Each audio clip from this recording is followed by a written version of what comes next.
Olá, pessoal. A gente discutiu os conceitos de organização, os conceitos de ambiente, as análises de ambiente externo e interno, e agora vamos entrar no processo administrativo. Na escola neoclássica, com Fayol, surge o que chamamos até hoje de processo administrativo, que se discutia que existiam 4 funções importantes e que deveriam ser exercidas no processo de administração, no processo de gerenciamento das organizações. E essas funções são planejamento, organização, direção e controle. Vamos começar falando sobre planejamento. Planejamento e estratégia, né?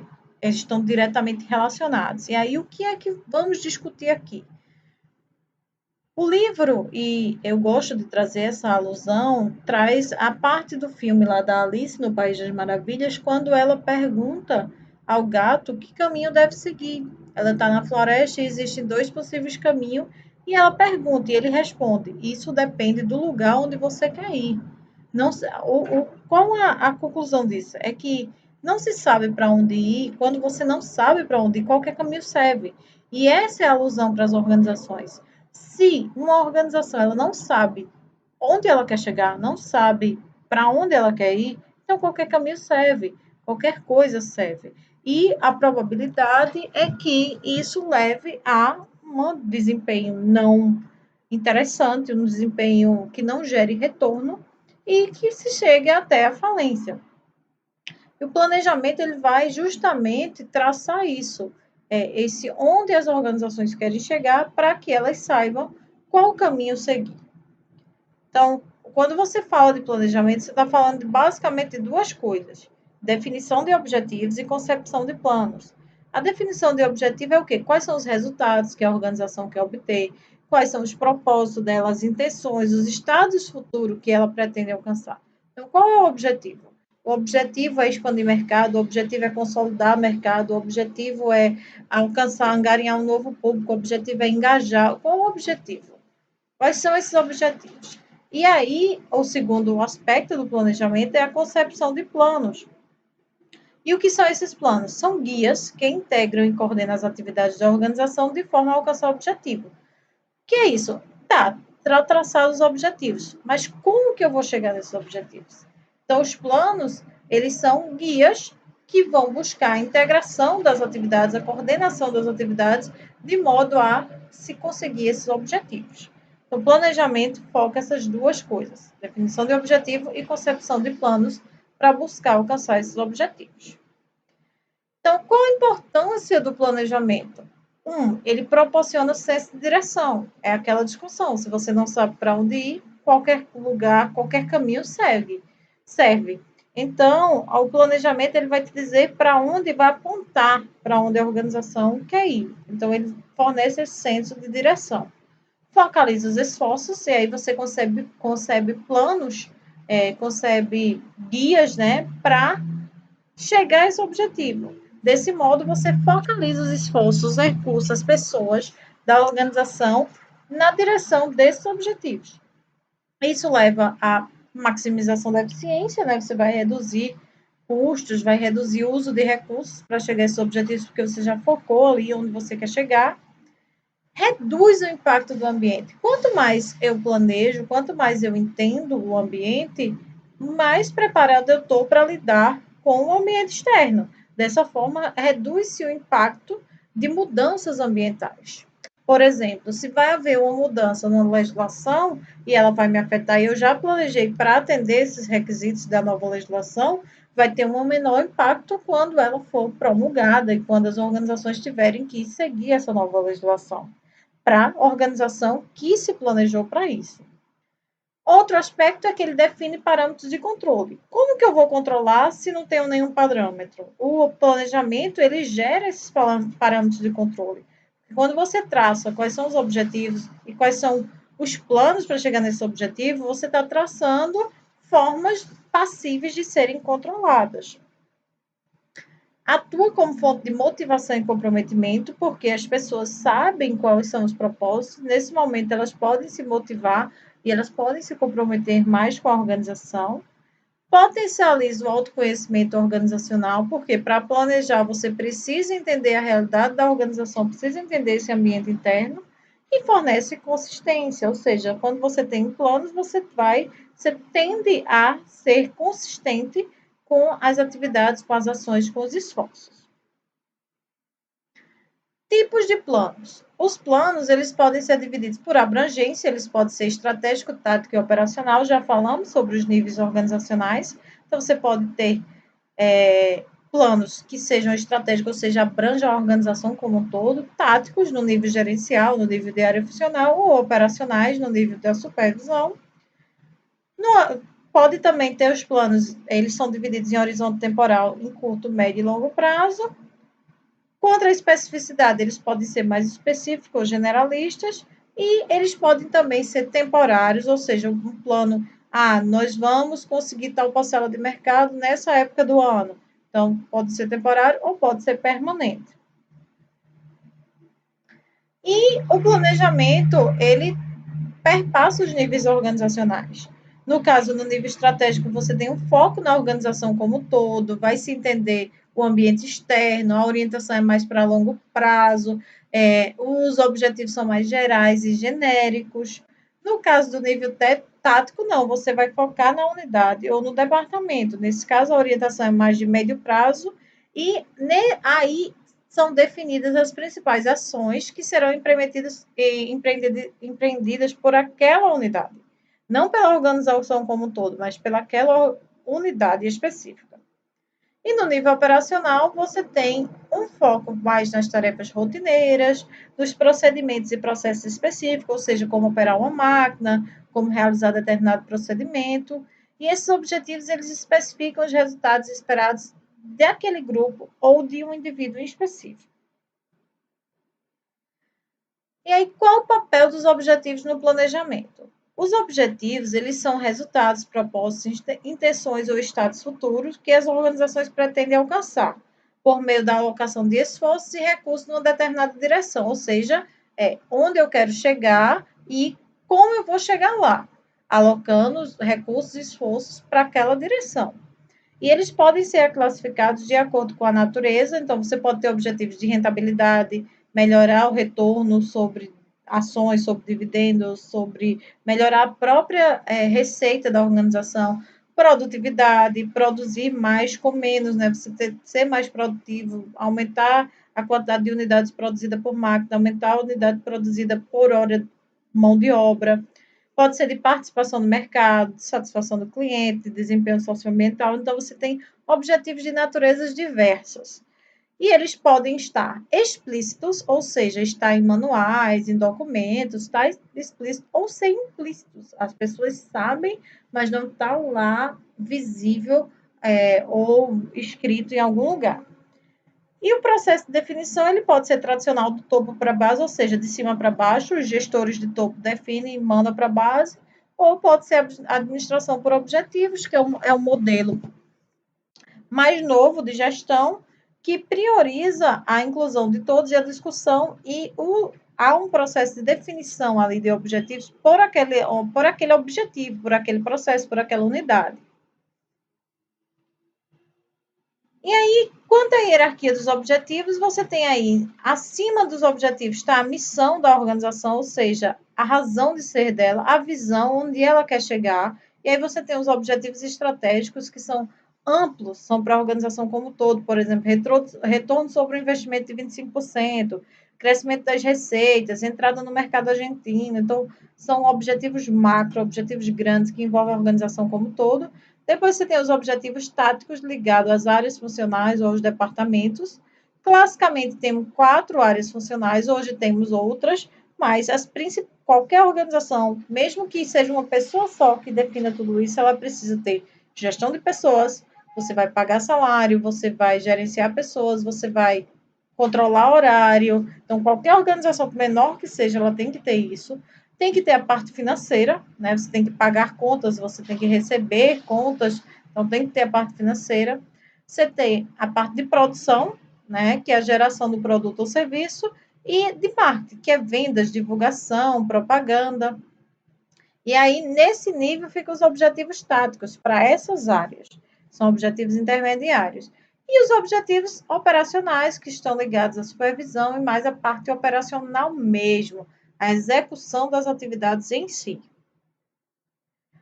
Quais são as principais características dos objetivos? Então, quando eu estou lá fazendo meu planejamento, estou traçando objetivos, eu tenho que ter objetivos específicos.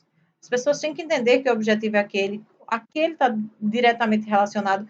Mesmo quando eu tenho objetivos mais macro, eles são específicos. Por exemplo, retorno sobre o investimento de 25%. Estou especificando qual o retorno e sobre o que e quanto eu quero. Então, eles são específicos, mensuráveis.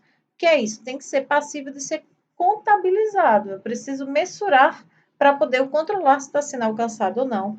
Desafiadores, para que as pessoas se sintam desafiadas a buscá-los. Definidos em um horizonte temporal, porque se eu boto um objetivo e eu não defino horizonte temporal, como é que eu vou controlar se ele está sendo executado ou não? Tem que ser coerentes com a realidade organizacional e com a análise de ambiente e hierarquizáveis, quais são os do maior para o menor, né, dos objetivos. E aí, quais são os fundamentos da estratégia empresarial? Por que eu preciso planejar para gerar uma estratégia empresarial? Porque você tem uma organização, um concorrente, e eles estão competindo. Tanto a minha organização, a organização focal, como o concorrente dela, está tentando fazer o quê? Passar valor para o cliente. E estratégia nada mais é do que, uma estratégia bem-sucedida nada mais é do que passar mais valor para o cliente. Ou seja, o cliente perceber mais valor na sua prestação de serviço ou na entrega do seu produto. A estratégia, ela busca isso, gerar mais valor. E as estratégias, elas podem ser intencionadas. No caso, quando eu tenho uma estratégia intencionada, eu vou deliberar ali qual a estratégia, eu mostro qual o plano. E ela pode ser realizada ou não. O fato de eu ter planejado não quer dizer que vai ser executado da forma como foi planejado. E existe também a estratégia emergente, que é uma estratégia que surge no decorrer da ação. Porque algo mudou, porque algo não deu certo, ou porque alguém começou a fazer diferente e foi se vendo que aquilo estava dando certo. Então, quando emerge uma estratégia, ela pode ser realizada. Por quê? Porque as pessoas podem perceber que aquilo está dando certo, ou que funcionou para aquele momento. E essa estratégia emergente, a partir do momento que ela é realizada, ela pode futuramente passar a ser uma estratégia deliberada. E aí, como que é esse processo de administração estratégica? Primeiro, você vai diagnosticar a situação da organização. Se eu vou criar uma organização, eu faço uma pesquisa de mercado para ver o que é que o mercado está querendo. Se eu já tenho a organização, eu vou fazer um diagnóstico de como a organização está sendo vista. A partir disso, você passa para a análise ambiental, ambiente externo, ambiente interno, já discutimos isso. Depois, para a formulação de estratégias, em seguida, para a implementação e, por último, o controle, onde eu vou verificar se o que foi proposto e implementado está realmente acontecendo. E os níveis de decisão estratégica são os mesmos, né? O nível estratégico, tático e operacional. A análise estratégica do ambiente organizacional é fundamental. Então, antes de você formular a estratégia, antes de você vir para essa parte de planejamento, você precisa entender quais são as principais tendências do ambiente externo e conhecer quais são as suas potencialidades, seus recursos, suas competências. Então, é aquela questão que a gente discutiu sobre quando a análise externa e a interna são confrontadas, quando você, no mínimo, faz uma SWOT, você vai ver ali quais são as oportunidades que o ambiente externo está oferecendo, que eu posso aproveitar, quais são as ameaças, será que a organização tem como neutralizar? E, para tanto, vai se usar o quê? Os pontos fortes da organização e os pontos fracos. Se ela tem pontos fortes, ela tem recursos, competências que lhe permitem explorar essas tendências, a estratégia vai entender nessa direção. Por isso que a análise SWOT é uma ferramenta gerencial para analisar de forma integrada, porque ela traz ambiente externo e interno juntos. E o ambiente empresarial gosta muito porque é uma ferramenta simples, de simples aplicação. Mas as outras análises de ambiente externo e de ambiente interno, elas dão mais consistência à sua tomada de decisão. E aí as oportunidades da organização estão justamente nesse confronto, na parte em que o ambiente interno e externo se cruzam. E aí é nesse pontinho que as estratégias devem ser traçadas para você aproveitar essas oportunidades de mercado. E as estratégias elas podem ser tanto de crescimento, ou seja, a organização está no momento que ela pode crescer, ela tem condições de crescer, ela tem recursos, competência, e o ambiente oferece oportunidades para crescimento. E aí existem várias estratégias de crescimento, com a penetração de mercado, que é quando você, com os mesmos produtos que você já tem, você conquista mais do mercado em que você já está. Desenvolvimento de produto, você desenvolve novos produtos, podendo ser para o mesmo mercado ou para outros mercados. E você tem o desenvolvimento de mercado, que é quando você busca expandir o mercado para além das fronteiras de onde você já está atuando. As fusões e aquisições. A fusão é quando duas organizações elas se fundem e formam a terceira, a exemplo da Ambev, que foi Antártica e Brahma.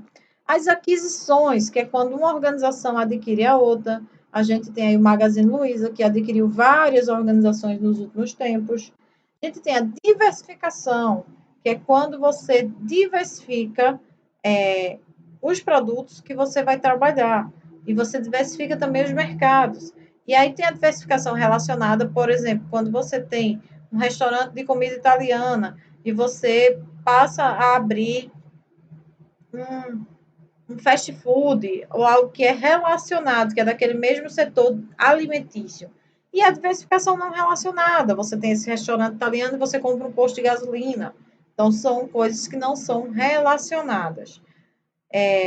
Tem também a integração vertical, que é quando uma organização ela integra para trás ou para frente. Como é isso? Você tem uma organização que produz, por exemplo, ferro. E aí ela integra para trás quando ela passa a executar a função de fornecedor, ou seja, ela passa a explorar a reserva de bauxita para adquirir o mineral para a produção de ferro. E ela integra para frente quando ela passa a executar uma função de distribuidor, que é o elo da frente, quem vende aqueles produtos. Então, ela abre, agora ela vai vender diretamente para os seus compradores, ela não vai passar para uma outra empresa. Então, ela estaria integrando para frente. Essas são possíveis estratégias de crescimento, ainda tem outras, e isso são estratégias para cenário em que o ambiente permite que a organização cresça. Você tem também as estratégias de retração, que é quando a organização começa a se retrair, ou seja, o ambiente não está tão bom, ela não tem muitos fontes fortes para aproveitar alguma oportunidade ali. E aí você tem algumas estratégias de saneamento, que é quando você tenta melhorar para se manter no mercado. Aí você tem a reestruturação, você começa a reestruturar partes da organização.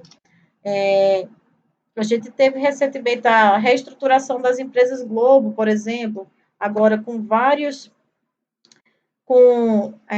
um streaming, uma plataforma para criação de séries, para se adaptar ao novo momento organizacional, a parte de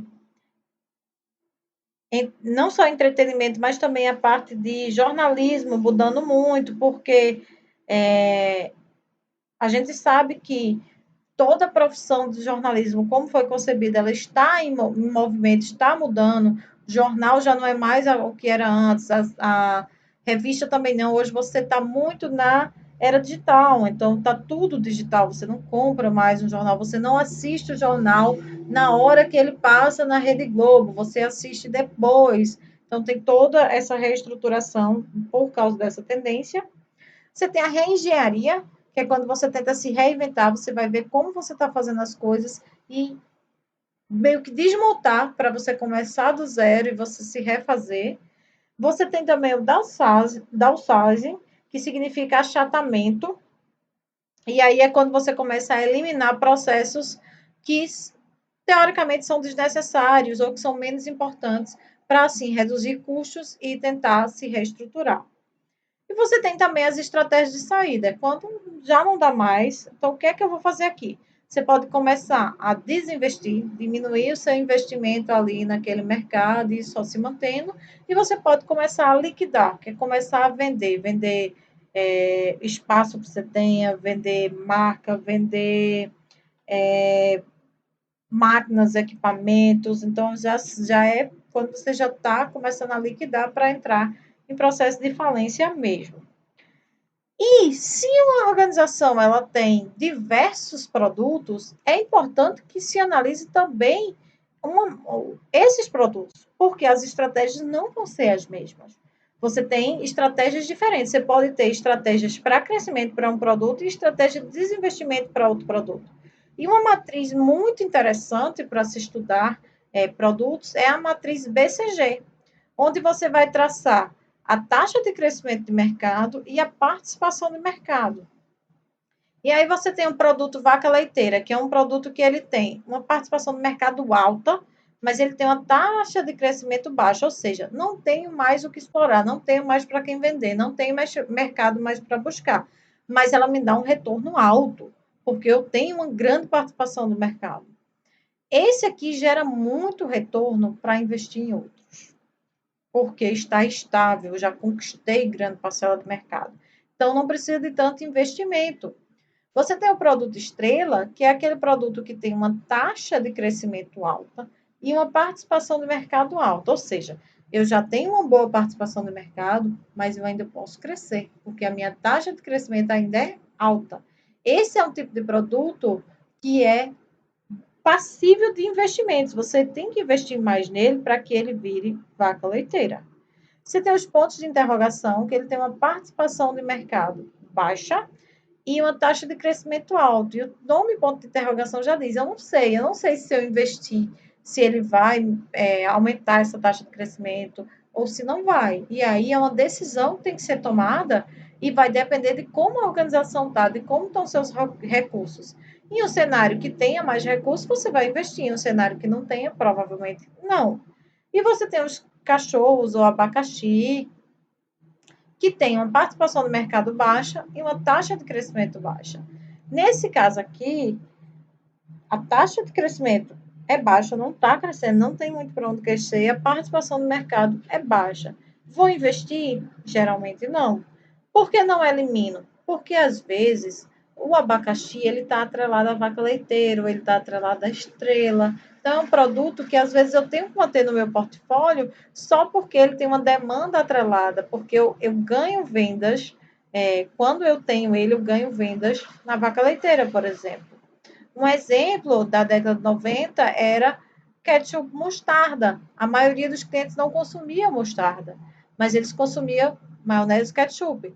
E quem consumia a mostarda comprava os três juntos, da mesma marca. Então, muitas vezes você tinha que manter a mostarda, porque tinha uma demanda atrelada aqui.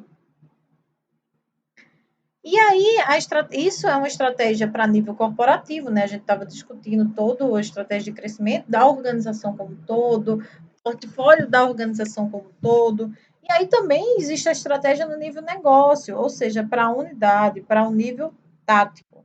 Nesse caso, essas estratégias elas devem ser focadas na unidade e posicionar a organização de forma que ela possua vantagem competitiva sobre os seus competidores. E aí você pode fazer análise de 5 forças para ver esse nível das unidades. Você pode aí definir as estratégias, se você vai seguir liderança e custo ou diferenciação, se terá foco ou não. Liderança e custo é quando você busca competir com base em preço. Você tenta reduzir o máximo os seus custos para que você forneça um produto mais barato e assim o cliente opte pelo seu produto. Diferenciação é quando você oferece produtos ou serviços que têm um valor agregado e o cliente está disposto a pagar mais por isso, seja por status, por imagem, por qualidade. Então, você vai oferecer um diferencial. E foco é se você vai focar em determinado parte do mercado, ou seja, você vai focar na terceira idade, você vai focar no público jovem, se você vai focar na classe C, você tem algum foco, ou se você não tem, se você oferece um produto para todos os tipos de públicos, seja mulher, homem, criança, terceira idade, classe A, B, C. Então, essa é outra definição da estratégia. formulação das estratégias no nível funcional acontece no nível dos departamentos ou das unidades funcionais, e ela é fundamental para se conseguir a estratégia da organização como um todo. Então, elas têm que ser coordenadas entre si para não haver conflito. Por exemplo, gestão de pessoas não pode ter estratégias conflitantes com produção. Então, elas têm que ser coordenadas de modo que se priorize o objetivo máximo da organização, o objetivo dela como um todo. E a implementação é uma das etapas mais difíceis do processo, porque é a execução do que foi planejado e toda organização vai ter que buscar essa implementação da melhor forma possível, porque se eu não implemento, tudo que eu planejei está perdido, não serviu de nada, não vou implementar. E essa implementação tem que ser atrelada ao controle. Por quê? Porque você tem que estar avaliando para ver se o que foi proposto está sendo realmente implementado. Essas são as diretrizes principais de planejamento e estratégia, que é a primeira função do processo administrativo, ou seja, do processo de administrar. A primeira função é planejamento e concepção de estratégia. A gente vai falar agora da segunda função. A segunda função é relacionada à organização. A organização está diretamente ligada à estrutura organizacional. Então, fiz os planos, concebi os objetivos, tracei o caminho que deve ser seguido, mas e a organização? Ela está preparada para isso? Essa organização aqui é a organização como função administrativa. Ou seja, a organização está estruturada para eu conseguir meus objetivos? Então, esse é o ponto aqui dessa função do processo administrativo, organização. E aí, o que é que a gente discute em organização? Primeiro, aquela separação que a gente já discutiu, a organização como entidade social, que é o grupo estruturado de pessoas que atuam em conjunto para alcançar objetivos comuns, e a organização como função administrativa, que é o que a gente vai discutir aqui. É a função do processo de administração responsável pela distribuição do trabalho, recursos e autoridade pelos membros da organização. Ou seja, planejei, agora eu preciso distribuir o trabalho, distribuir os recursos e traçar quem tem autoridade sobre quem, para que as atividades sejam coordenadas e se alcance o objetivo da organização como um todo, da entidade social. E aí, quais são os passos do processo de organização? Você tem dividir, integrar, coordenar. O que é isso? Eu vou dividir as funções, eu vou dividir as atividades, eu divido a organização. Se eu deixo a organização, todo mundo é responsável por tudo, não anda. Então, tem que dividir. Mas depois eu tenho que integrar essas atividades e coordenar para que sejam vários processos, várias pessoas dentro da organização fazendo coisas diferentes, atividades diferentes, mas que se integre num todo coordenado para se alcançar os objetivos da organização como um todo. A estrutura organizacional é o resultado final desse processo de organização. Ou seja, o que é estrutura organizacional? A estrutura organizacional é o tradicional organograma. Ou seja, quem está no topo? Quem são os diretores? Quem são os gestores de topo? Quem está no nível intermediário? Quem são os gerentes? Quem são no nível operacional? Quem são os supervisores? Então, a estrutura organizacional é o organograma. Ela refere-se, no caso, ao modo como as atividades de uma organização são ordenadas para possibilitar o alcance de objetivos. É a ordenação das atividades dentro da organização com vistas ao alcance dos objetivos. Nesse caso, essa estrutura ela vai especificar papéis, relações, quem se relaciona com quem responde a quem, e os procedimentos organizacionais. Aqui é a representação gráfica da estrutura de uma organização. Esse é um organograma clássico. Você pode ter organogramas diversos, de maneiras diferentes, mas esse é o organograma clássico. E aí você vai ter, mais uma vez, essa organização dividida por nível hierárquico. Você está lá no nível estratégico, tem o desenho da estrutura organizacional como um todo, no tático da estrutura departamental e no operacional dos cargos e das tarefas. E aí, quais são os elementos relacionados ao processo de organização? Você tem a especialização, né, que aí você vai especificar as atividades, especificar as funções, cadeia de comando, quem tem responsabilidade sobre quem, amplitude de controle, quantos funcionários estão sob o comando de um mesmo supervisor. Então, tem toda essa questão da amplitude de controle, de traçar aí até que ponto eu posso colocar mais funcionários sobre a supervisão de uma mesma pessoa. Departamentalização, que é a divisão em departamentos, você separa por áreas. Centralização, até que ponto as decisões são centralizadas ou descentralizadas. E formalização, os procedimentos, as regras, elas precisam ser muito formalizadas, elas não precisam ser tão formalizadas. E aí você pergunta, mas a gente só está falando aqui no nível generalista, mas qual o certo? É mais formal, menos formal? É mais centralizado, menos centralizado? Quantos funcionários devem estar sob comando de um mesmo supervisor?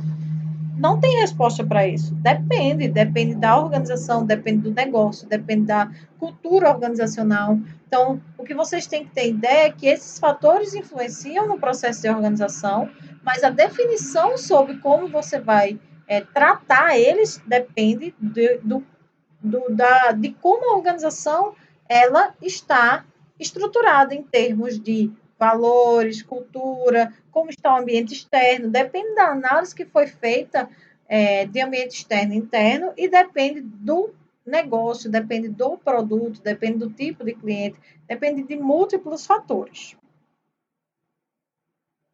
Aqui um exemplo de cadeia de comando, né? A presidência, ela tem toda uma autoridade, né, aqui sobre marketing, operações, finanças e recursos humanos, mas pegando o exemplo de marketing tem autoridade sobre vendas, que tem autoridade sobre a região sul, sobre todas as regiões. Então, esse é um exemplo de cadeia de comando. Autoridade versus responsabilidade. A autoridade é o direito de decidir e de dirigir pessoas e recursos organizacionais na execução das tarefas, tendo em vista a persecução dos objetivos da organização, ou seja, é o direito de organizar e dirigir. Nesse caso aqui, a presidência tem autoridade sobre marketing, que tem autoridade sobre vendas, que tem autoridade sobre a região sul. Ou seja, a presidência aqui tem uma autoridade sobre marketing, ela pode decidir como marketing vai atuar. Marketing pode decidir como vendas vai atuar. E assim subsequente. A autoridade é esse direito de dirigir e organizar as pessoas de modo a focar nos objetivos. A responsabilidade refere-se à obrigação e ao dever das pessoas quanto à realização das tarefas. Marketing tem a obrigação de executar as tarefas que foram traçadas pela presidência. Vendas tem responsabilidade e obrigação de executar as funções que foram traçadas por marketing. O elo entre essa divisão do trabalho e os critérios racionais da organização das atividades reside nesses conceitos. Então, divisão de trabalho e critérios para se organizar está relacionada à autoridade versus responsabilidade. Quem tem autoridade sobre quem, quais são as responsabilidades que cada setor vai ter. E aí, amplitude de controle, que é outro aspecto que eu falei. Você tem aqui, nesse caso aqui, nessa estrutura que é mais aguda, você tem menor amplitude de controle. Por quê? Essa pessoa aqui só tem esses dois departamentos para ter controle. Nesse caso aqui, essa pessoa aqui tem 5 departamentos para ter controle. Então, a amplitude de controle aqui é menor, aqui é maior. E aí, o que está certo e o que está errado? Não sei. Depende da estrutura organizacional. Por exemplo, organizações mais criativas de TI tendem a ter uma estrutura mais achatada, as pessoas têm mais liberdade, têm mais criatividade. Estruturas industriais mais tradicionais tendem a ser mais aguda, ou as atividades são mais corriqueiras, formalizadas e você tem uma supervisão mais direta. Então, depende do tipo de organização, depende do tipo de negócio. Departamentalização, então você tem vários tipos de departamentalização. Uma departamentalização é a funcional, que é pela função. Então, por exemplo, uma agência de viagens, reserva de hotel é um tipo de função. Criar os tours e excursões é outro tipo de função. As passagens aéreas é outro tipo. Os eventos culturais é outro tipo. Então, eu posso departamentalizar por função. E aí, cada setor tem funções específicas a desempenhar. Outro tipo de departamentalização é a departamentalização por produto. Por exemplo, numa firma de contabilidade, você tem a parte contábil mesmo, a parte financeira, a parte de auditoria, a de consultoria e a de tributação, de impostos. Então, eu posso departamentalizar por produto. Outro tipo de departamentalização é a geográfica, por áreas geográficas, por setores geográficos.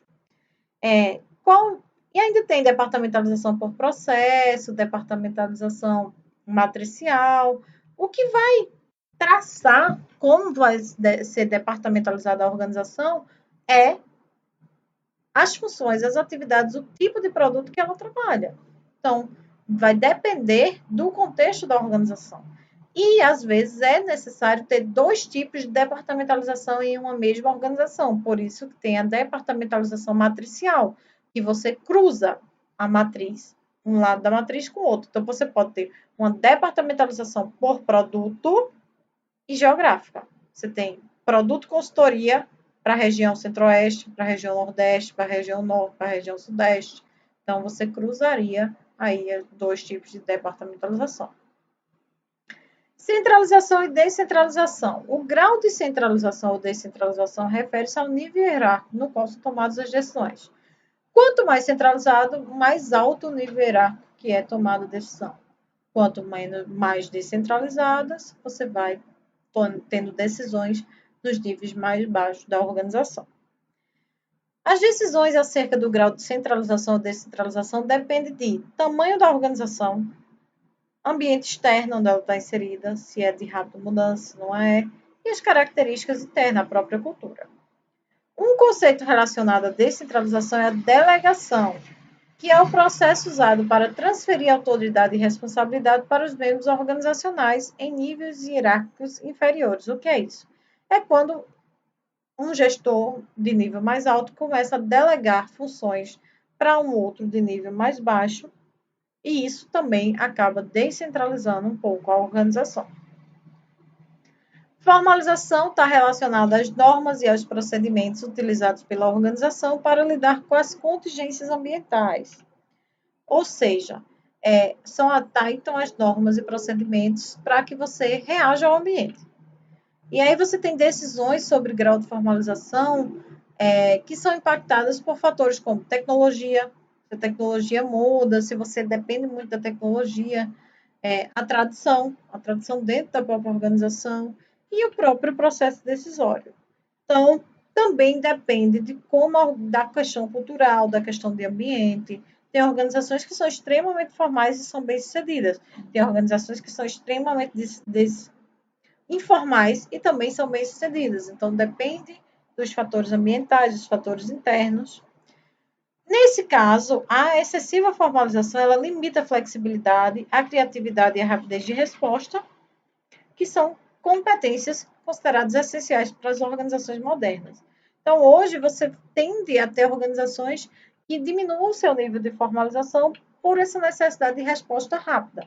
Mas é claro que isso também depende do setor, setores mais criativos, setor de moda, setores, os influências digitais, que as coisas mudam muito rápido, tecnologia da informação, então você precisa de mais flexibilidade, mais criatividade. Setores mais tradicionais, se você está transformando minério de ferro, se você está plantando soja, então você tende a não precisar tanto dessa flexibilidade, dessa criatividade. Poder e estrutura organizacional, né? Aí você tem os tipos de autoridade. Você tem as posições de linha, né? E as posições de assessoria. As posições de linha são as tradicionais. E as posições de assessoria, elas estão ali, elas não têm autoridade direta sobre outros setores, mas elas assessoram, auxilia um setor específico. Por exemplo, você tem a assessoria do presidente, aqui você tem assessoria, você tem consultores, você também tem assessoria da parte de secretariado. Aí, aqui no caso, você pode ter de assessoria um diretor de RH, um diretor financeiro. Então, por mais que ele não tenha autoridade sobre outros, ele é extremamente fundamental para que a organização execute suas funções, seu trabalho. E aí você tem algumas questões de poder que influenciam também na estrutura organizacional. Você tem o poder coercitivo, quando esse poder ele é adquirido por meio da coerção. Se você não fizer isso, você será demitido. Se você não fizer isso, se você não alcançar a meta, você vai perder bonificação. Então, isso é um poder coercitivo. Poder da recompensa, que agora aqui é o contrário, aqui é positivo. Se você alcançar a meta, você vai ganhar um bônus de tanto a mais do que o que era o seu salário. Então, é uma recompensa por alcançar determinado desempenho. Tem o poder legítimo, que é legitimado dentro da organização, ou seja, as pessoas reconhecem aquele poder. Tem o poder referente. A fulano é tão bom em tal coisa que ele se torna uma referência. Então, tu quer saber sobre consultoria disso? Chama Pedro. Pedro entende tudo isso. Então, é um poder referente. E o poder de competência. A pessoa tem as competências técnicas ou habilidades humanas necessárias para executar determinadas funções. Então, ele tem poder porque ele tem competência para executar determinadas atividades, ou tem determinadas habilidades. E aí você tem os espaços e formas de manifestação de poder, né? A estrutura informal dentro das organizações é um espaço de manifestação de poder. Você pode ter pessoas que não têm poder formal, mas ela tem um poder referente, ela tem um poder legítimo dentro da estrutura informal. A estrutura política das organizações também é um espaço de manifestação de poder. As pessoas vão fazer suas alianças, elas vão pensar, não posso fazer isso com fulano agora, porque lá na frente ele pode me ajudar em tal coisa. Você tem a ilegitimidade da autoridade formal, quando a autoridade formal ela não é reconhecida pelas pessoas. Por exemplo, você tem um gerente e ele assume essa função e as pessoas ignoram, porque elas não legitimam aquela autoridade. E você tem a legitimidade do poder, que aí é outro espaço de execução do poder, que é quando as pessoas percebem você como aquela autoridade ali dentro da organização. Então, o seu poder ele é legítimo. E aí você é um espaço de você manifestar também poder. O desenho estrutural de uma organização, ou seja, o organograma, consiste num conjunto de decisões sobre elementos estruturais analisados anteriormente, com o propósito de definir a estrutura adequada à estratégia e ao ambiente da organização. Ou seja, o organograma ele tem que ser feito de modo que ele sirva, ele esteja adequado à estratégia traçada para aquele ambiente organizacional. Você não pode criar uma estrutura que não atenda à estratégia. Por exemplo, se você quer reestruturar, sua estratégia é reestruturar dentro daquele mercado, você tem que ter uma estrutura que esteja adequada a isso. Se a sua estratégia é crescer, você tem que ter uma estrutura que esteja adequada a isso. As estruturas organizacionais, elas refletem diferentes usos da cadeia de comando na departamentalização e, além dos departamentos, nas estruturas organizacionais são definidos canais onde flui a autoridade e a comunicação. Aqueles canais ali da unidade de comando, tudinho ali está se mostrando por onde foi a comunicação. Quem se comunica com quem pergunta a quem tem autoridade sobre quem. Aí um exemplo de estrutura funcional, né, aqui por função, operações, marketing, RH, finanças. Uma estrutura divisional, né, por divisões, divisão de cosmético, divisão de medicamentos, divisão de higiene pessoal. Uma estrutura matricial, está cruzando aqui produtos e áreas funcionais. Então, aqui você tem uma autoridade dual. Cada quadradinho desse é uma autoridade dual. Você tanto vai responder à produção como ao produto A. Vai responder à produção, ao produto B, a marketing, ao produto C. Então, a autoridade dual na estrutura matricial. Você tem a estrutura em rede, que é mais contemporânea, que é muito usada em organizações mais descentralizadas, mais modernas, mais flexíveis, relacionadas à TI, aos novos negócios, a própria estrutura de entretenimento, também para o setor de moda. Entretenimento é bom você discutir isso, porque é uma estrutura em rede. Você tem, por exemplo, você tem produções, pega na Netflix, você tem produções próprias, você tem produções semi-próprias, que é quando ela paga para alguém fazer um conteúdo para ela e ela bota o nome dela, mas não é produção própria. Você tem produção em parceria, que elas se alia a outras organizações para fazer, podendo até ter uma aliança com algum concorrente. E você tem o conteúdo que é adquirido via direitos autorais, que é um conteúdo de terceiros que é adquirido ali. Então, é uma estrutura em rede, é uma estrutura bem mais descentralizada. E, por fim, né, nós temos os modelos, a discussão sobre os modelos organizacionais. Você tem estruturas organizacionais que podem seguir mais por mecanicismo e mais por modelo orgânico. Esses dois modelos, eles representam um contínuo, onde estaria aqui o mecanicismo e aqui o orgânico. E as organizações, elas estão em algum ponto no meio do caminho, entre o modelo mecanicista e o modelo orgânico. Então, os modelos mecanicistas são os mais tradicionais, onde as tarefas são bem definidas, há uma elevada especialização, há uma hierarquia clara, um controle, ali se prevalece a hierarquia das relações, as estruturas são mais verticais, a departamentalização é mais funcional. O modelo orgânico já é exatamente o contrário, então você tem quem domina ali é o nível de conhecimento especializado, os laços são mais fluidos, as estruturas são mais horizontais, as equipes são mais multifuncionais, e as organizações elas tendem a nem ser totalmente orgânicas, nem ser totalmente mecanicistas. Elas estão em algum ponto desse contínuo. E os fatores que influenciam muito diretamente a estrutura organizacional são a estratégia, a gente já discutiu, né? A estratégia, você tem que ter estruturas que permitam o alcance da estratégia, o tamanho, à medida que a organização cresce, precisa adequar a sua estrutura à medida que ela se retrai também. A tecnologia, né, o uso do conhecimento influencia ali na estrutura da organização. Então, a tecnologia está vindo para você diminuir estruturas organizacionais, para você diminuir funções. E o ambiente, né, o grau de dinamismo, a complexidade do ambiente influencia diretamente na estrutura organizacional. Bem, esses são os aspectos principais sobre a organização, então, que é a segunda função do processo administrativo e está basicamente relacionadas às linhas de autoridade e responsabilidade e à estrutura organizacional, ou seja, ao organograma da organização.